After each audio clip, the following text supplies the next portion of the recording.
ढूंढोगे अगर तो ही रास्ते मिलेंगे। ये ढूंढोगे अगर तो ही रास्ते मिलेंगे कि मंजिलों की फितरत है वो चलकर खुद नहीं आती। हाय फ्रेंड्स, स्वागत है आप सभी का मेरे यूट्यूब चैनल हिंदी पॉइंट में, जिसमें कि मेरा प्रयास रहता है हिंदी को बहुत ही आसान तरीके से आप तक पहुंचाने का।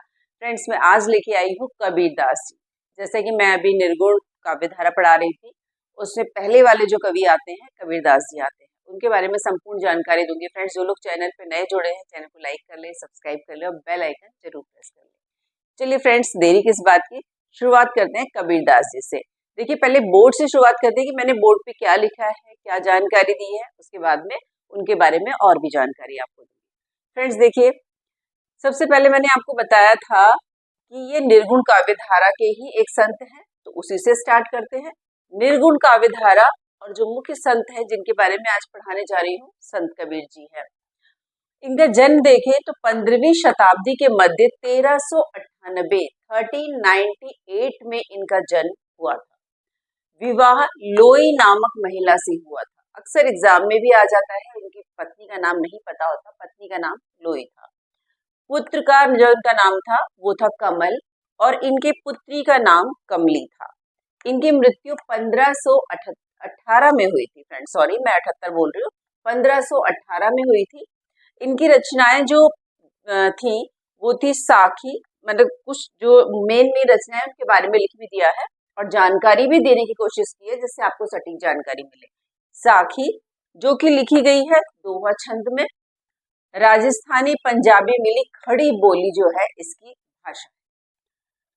और साक्षी या साखी क्या है, कहाँ से आया संज्ञान में? संस्कृत के साक्षित, मतलब साक्षित का अर्थ होता है साक्षी, का रूपांतरण है।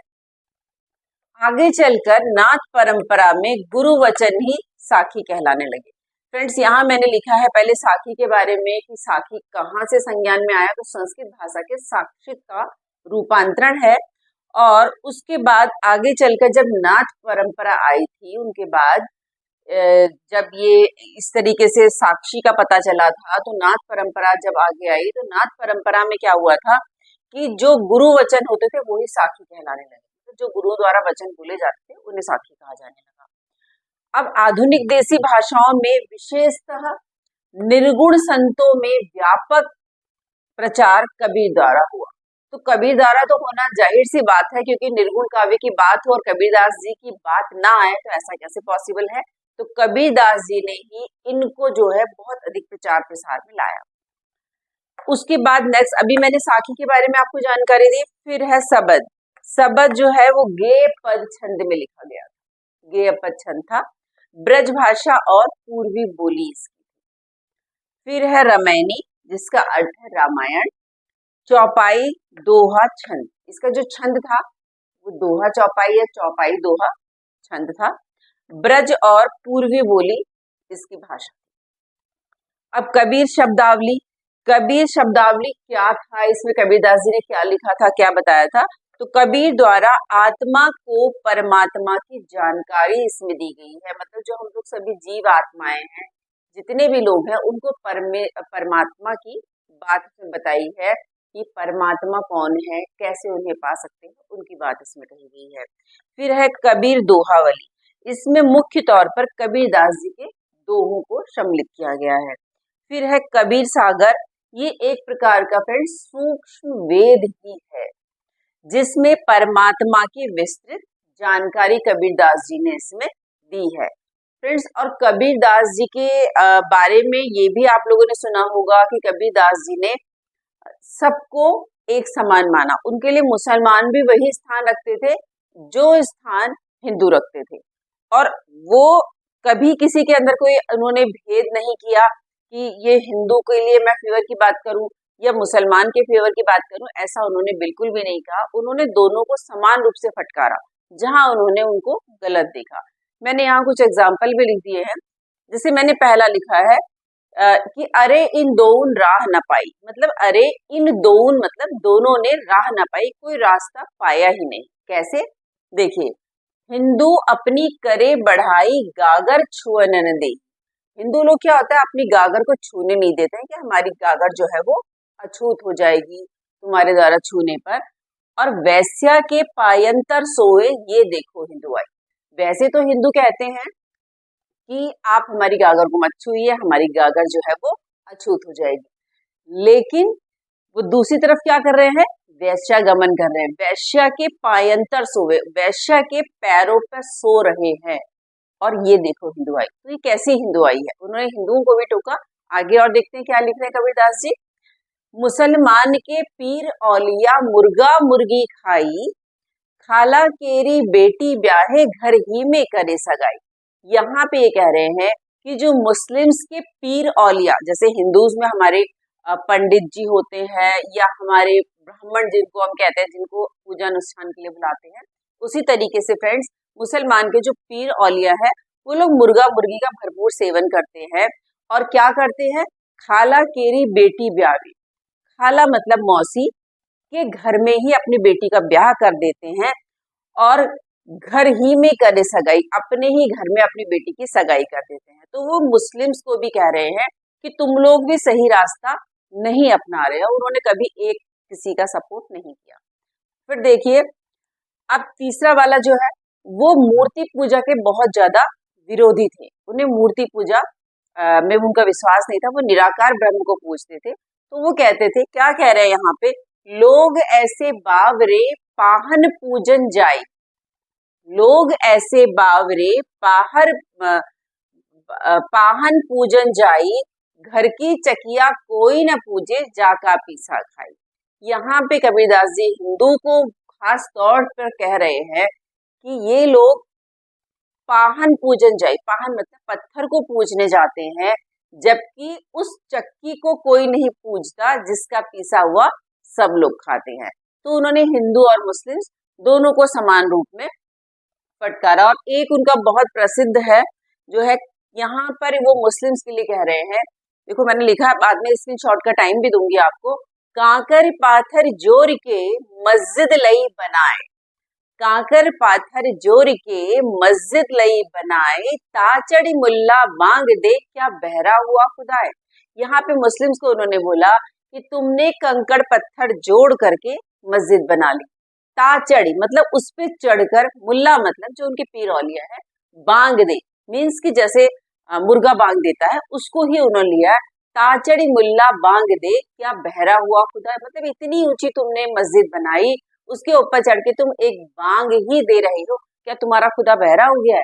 तो उन्होंने मूर्ति पूजा का विरोध किया, चाहे वो हिंदू थे चाहे मुस्लिम थे, दोनों ही संप्रदायों को उन्होंने फटकारा अगर उन्होंने कुछ चीज गलत देखी। चलिए अब देखते हैं कबीरदास जी के बारे में कि कबीरदास जी का जन्म कैसे, कहाँ, किसके द्वारा हुआ, किसके द्वारा पालन हुआ। फ्रेंड्स देखिए, कबीरदास जी की जो माता की बात है उसके लिए कहा यह जाता है कि कबीरदास जी की माता एक विधवा ब्राह्मणी थी। उन्होंने एक बार अपने पिता के साथ एक तपस्वी की बहुत ज्यादा सेवा की।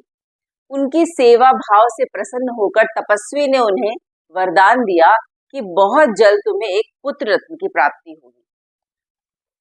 अब जब आशीर्वाद मिला तो उसे फलीभूत भी होना था और समयानुसार एक पुत्र की प्राप्ति हुई, लेकिन लोक लज्जा के कारण उस ब्राह्मणी ने उसका त्याग कर दिया। जब त्याग कर दिया तो एक मुस्लिम बुनकर की स्त्री, एक मुस्लिम बुनकर थे, उनकी स्त्री थी, उसने इस बालक को ले लिया और उस बालक को लेने के बाद लालन पालन उन्होंने अपने ही ढंग से किया कि उस बालक को वो अपने घर में लेकर के आई, मुस्लिम बुनकर की स्त्री। तो जब वो अपने घर में लेकर के आई तो अपने तरीके से लालन पालन करने लगी और धीरे धीरे कबीरदास जी बढ़ने लगे। फ्रेंड्स, बनारस में इनका जन्म हुआ था और बनारस में ही एक स्थान है कबीर चौरा। कबीर चौरा में ही कहा जाता है कि ये पल करके बड़े हुए थे। इनकी माता का नाम मीमा और पिता का नाम नीरू था, जो कि जुलाहे थे, बुनकर थे। फ्रेंड्स, ये वो वाले माता पिता की बात करें जिन्होंने इसे गोद लिया था, इनको गोद लिया था। फ्रेंड्स, जब कबीरदास जी थोड़े थोड़े बड़े होने लग गए थे तो उनके मन में आध्यात्म की जो बात थी वो घर करने लगी, उनका झुकाव आध्यात्म की तरफ हो गया। तो उन्हें एक संत जाते थे वहां से घाट पर, एक पर्टिकुलर एक घाट पे जाकर के स्नान के लिए वो जाते थे डेली। तो उस रास्ते का पता कबीरदास जी को था। वो उनके भक्त या शिष्य बनने में बहुत इच्छुक थे, लेकिन वो हिम्मत नहीं कर पा रहे थे क्योंकि निम्न जाति के थे। तो उन्हें लगता था शायद वो अपना शिष्य स्वीकार ना करे। तो एक दिन उन्होंने क्या किया, जब रामानंद जी रोज की तरह से स्नान के लिए जा रहे थे, तो जिस घाट से वो जा रहे थे उसी घाट पर कबीरदास जी लेट गए, और लेटे तो रामानंद जी का पैर अनायास ही उनके सीने पे रखा गया। और जब पैर उनका रखा गया तो उनके मुंह से निकला राम, और यही राम शब्द कबीरदास जी ने पकड़ लिया और अपनी भक्ति की ओर पूरी तन्मयता से वो आगे बढ़ गए। ऐसा नहीं है कि रामानंद जी ने उन्हें स्वीकार नहीं किया शिष्य के रूप में, आगे चल के उन्होंने उन्हें शिष्य रूप में स्वीकार भी किया। फ्रेंड्स, मोहसिन फानी की दबिस्तान और अबुल फजल की आईने अकबरी में इन्हें मुहाविद बताया गया है, जिसका अर्थ है ईश्वर में आस्था रखने वाला।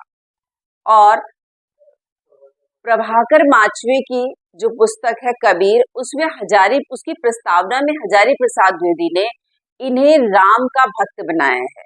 लेकिन राम का भक्त वो वाले राम का भक्त नहीं जो विष्णु के अवतार है, बल्कि ऐसे राम के भक्त जो कि निराकार निर्गुण है, रूप रंग से बिल्कुल अलग है, कोई उनके लिए समय स्थान का कोई विशेष नहीं है, बिल्कुल ही निराकार है। तो इन्होंने ऐसे राम की उपासना की जो निर्गुण थे, ऐसे राम को उन्होंने माना, और उस राम के लिए उन्होंने जो भक्ति का मार्ग चलाया, जिसके द्वारा जनमानस को चेतना उन्होंने दी कि भक्ति करने के लिए, तो उन्होंने केवल यही ध्यान रखा कि उनके राम या उनके जो परमात्मा है वो किसी भी रंग रूप या आकार में नहीं बंधे हुए हैं, वो एकदम निराकार है। फ्रेंड्स, उन्होंने अपनी भक्ति के लिए एक चीज बहुत कॉमन रखी सबके लिए कि उन्होंने हिंदू और मुस्लिम को अलग अलग तरीके से नहीं शिक्षित किया, केवल एक ही रास्ता लेकर के चले कि उन्होंने केवल लोगों तक ये मैसेज पहुंचाना है कि आत्मा परमात्मा दोनों एक है, और उनका केवल एक ही मकसद था, किसी तरीके से ईश्वर की प्राप्ति करना और उस परम तत्व को पा लेना। तो फ्रेंड्स, ये आपने जानकारी ली कबीरदास जी के बारे में। और एक चीज और बताना मैं चाहूंगी कि उन्होंने मूर्ति पूजा का विरोध किया था। जैसे पहले वीडियो के स्टार्टिंग में बता भी चुकी हूँ कि मूर्ति पूजा का इन्होंने विरोध किया था। मूर्ति पूजा का विरोध अपने आप ही फ्रेंड्स आपको मेरी बातों से भी जाहिर हो गया होगा कि मैं कह रही हूँ निराकार को इन्होंने माना। अगर कोई आकार ही नहीं है तो मूर्ति की बात ही नहीं होती। तो मूर्ति पूजा का इन्होंने बहुत ज्यादा विरोध किया था, इसीलिए वो मुस्लिम को भी टोकते थे, हिंदू को भी टोकते थे, और भी जो संप्रदाय थे उनको वो अलग अलग तरीके से टोकते थे। तो फ्रेंड्स, आप लोग ले लीजिए इसका स्क्रीनशॉट। आई होप आपने स्क्रीनशॉट ले लिया होगा। और कबीरदास जी के बारे में जो जानकारी मैंने दी है फ्रेंड्स, अगर इतनी जानकारी आप ध्यान से इसको पढ़ लेते हैं, समझ लेते हैं, तो आपके बहुत सारे क्वेश्चन जो है यहीं पे सॉल्व हो जाते हैं। फ्रेंड्स, आप लोगों को वीडियो कैसी लगी आप लोग कमेंट सेक्शन में जाकर के जरूर बताइएगा, और लाइक्स और कमेंट्स तो आपके रुकने ही नहीं चाहिए, जिससे कि मुझे बहुत अधिक प्रेरणा मिले कि मैं और भी अच्छे अच्छे वीडियो आप तक। फ्रेंड्स, आप लोग वीडियो एंजॉय कीजिए। मैं मिलती हूँ आपसे अपनी अगली वीडियो के साथ। तब तक के लिए जय हिंद, जय भारत।